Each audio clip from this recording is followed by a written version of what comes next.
Hello, I'm Jim McKay, the State Director of Prevent Child Abuse West Virginia.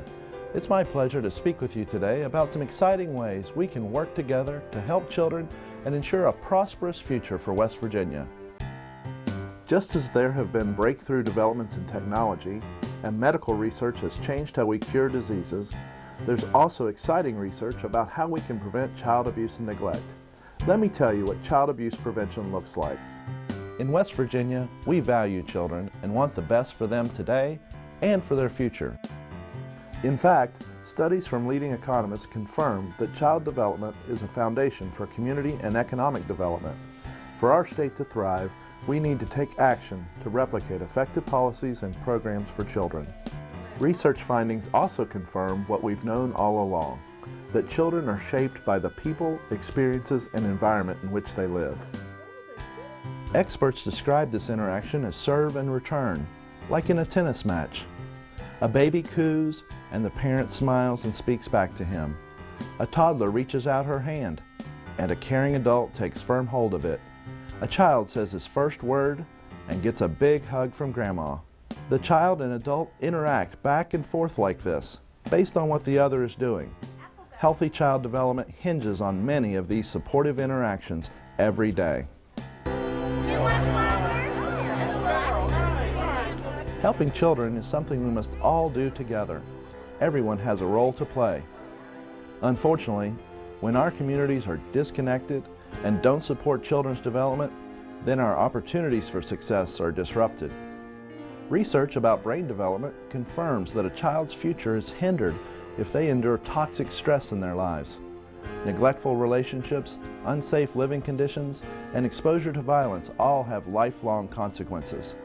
This kind of toxic stress affects a child's brain architecture and inhibits their health, education, and ability to form healthy relationships. Early experiences affect whether the architecture of their maturing brain will be either a sturdy or a fragile foundation as children grow into adulthood.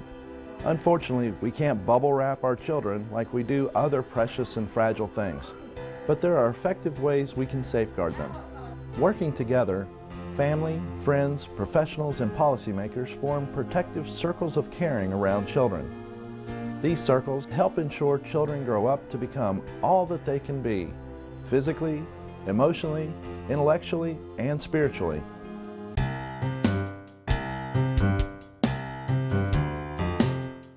The first circle is knowledge of parenting and child development.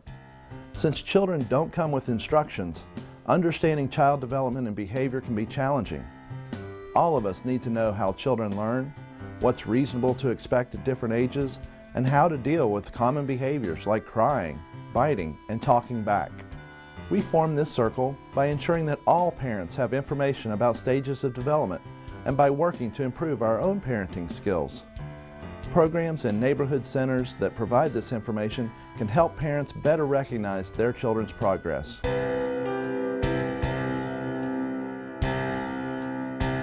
The second circle is parental resilience. Resilience is the ability to bounce back when life becomes stressful. Problems at work or challenges at home can make it even more difficult to get through 3 a.m. feedings and provide children with the love and attention they need. All of us can build resilience and join this circle by reaching out to one another and helping parents during the inevitable challenges of life.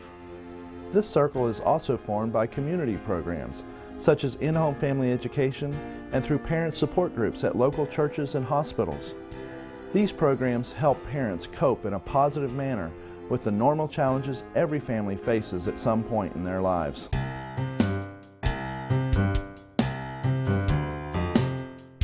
The next circle is social connections. Having trusting relationships and being part of a social network goes a long way to decrease isolation, a major factor in child abuse and neglect. When parents have friends they can trust and confide in, they feel supported and are less likely to feel lonely. Everyone has a place in this circle. Being a supportive neighbor or friend can make an important difference for a child and their family. Local groups like PTAs, youth sports teams, and kids' arts programs form this circle by introducing parents and building relationships with each other.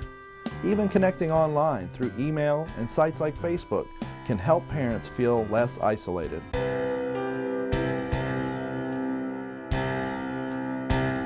The fourth circle is children's social and emotional development. Supporting children's social and emotional skills helps the communication between parents and their children and can reduce tensions within the family. When parents, caregivers, and others help children express their feelings and needs effectively, children are less likely to resort to tantrums, biting, or fighting. Over time, better communication about feelings helps cement the important bonds that children have with their parents and other adults. In addition, when children are able to talk about how they feel, they are more likely to confide in a trusted adult about situations that make them feel uncomfortable or unsafe.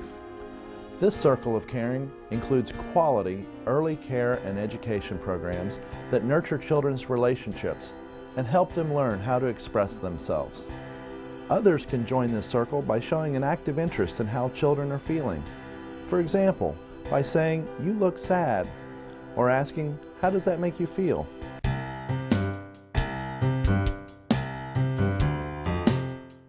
The final circle is concrete support in times of need. Everyone needs a hand sometimes. A car breaks down and a family needs a ride to work and school. A parent has surgery and needs help with meals for the family. A furnace goes out in the middle of winter and a week before payday. In strong communities, we know that we're all in this together. We count on each other for practical help in tough times. We give help one-on-one, through our community and religious groups, and through public policies that assist those in need. In this circle, we see neighbors helping neighbors. We see churches operating food pantries. We see community programs that help unemployed parents get training for new jobs. And we see public programs that help families meet their basic needs and allow parents to focus on raising happy and healthy children.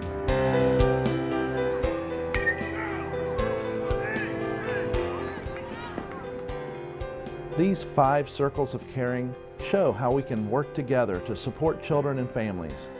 Each is based on a great deal of research, but reflects wisdom passed down through the ages. Preventing child abuse can be as simple as a kind neighbor who offers to babysit while mom goes to the store. It's a father rocking and talking to his infant son. It's a local program providing resources and education to new parents. It's a community pulling together to build a new playground. It's writing to representatives to express support for family-friendly policies. We all help to form these circles by our individual and collective actions. By creating communities that care for children, we will prevent child abuse and dramatically improve our common future. Thank you in advance for doing your part to help all children in West Virginia have the bright future that they deserve.